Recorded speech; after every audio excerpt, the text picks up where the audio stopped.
The Campbell family was desperate. John and Sarah Campbell were struggling to make ends meet while tending to their son, Matt, who was undergoing treatment for a terminal illness. When they found an old, grand house in Connecticut for an unbelievably affordable price, it seemed like a godsend. The house was large, perfect for their growing family, and close to the hospital where Matt was receiving his treatments. Without hesitation, they moved in, unaware of the darkness that loomed within its walls. From the moment they stepped inside, strange things began to happen. The air felt heavy, and despite the summer warmth outside, the house remained chillingly cold.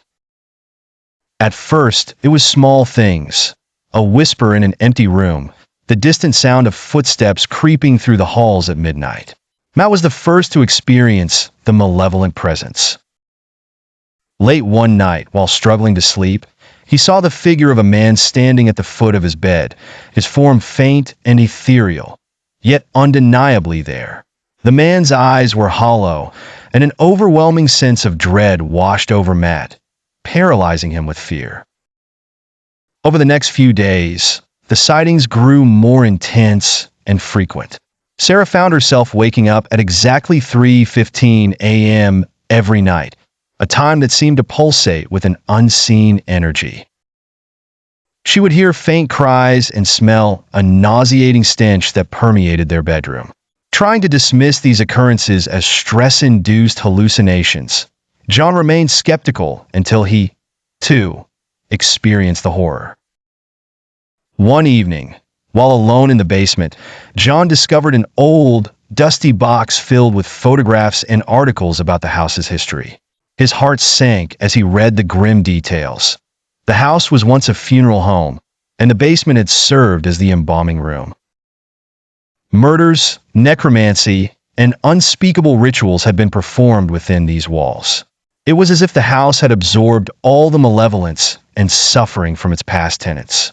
The Campbell family was not alone. Spirits lingered, twisted and tormented. Desperate, the family sought help from spiritual advisors and paranormal investigators. An exorcism was performed, but the malevolent entities did not easily let go of their grip on the house. The spirits were relentless, punishing the family for their intrusion. One night, the activity reached its peak. The house seemed to come alive with malevolent energy. Pictures flew off the walls, furniture was thrown across rooms, and the walls echoed with the agonizing cries of spectral beings.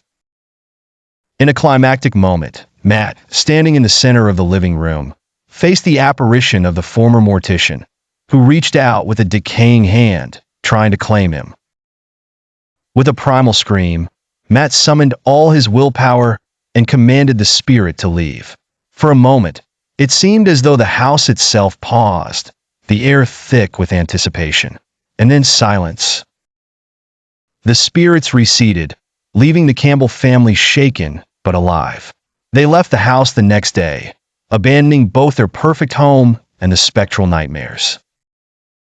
The haunting in Connecticut remains a chilling reminder that some places hold on to their past with a deathly grip, refusing to let go.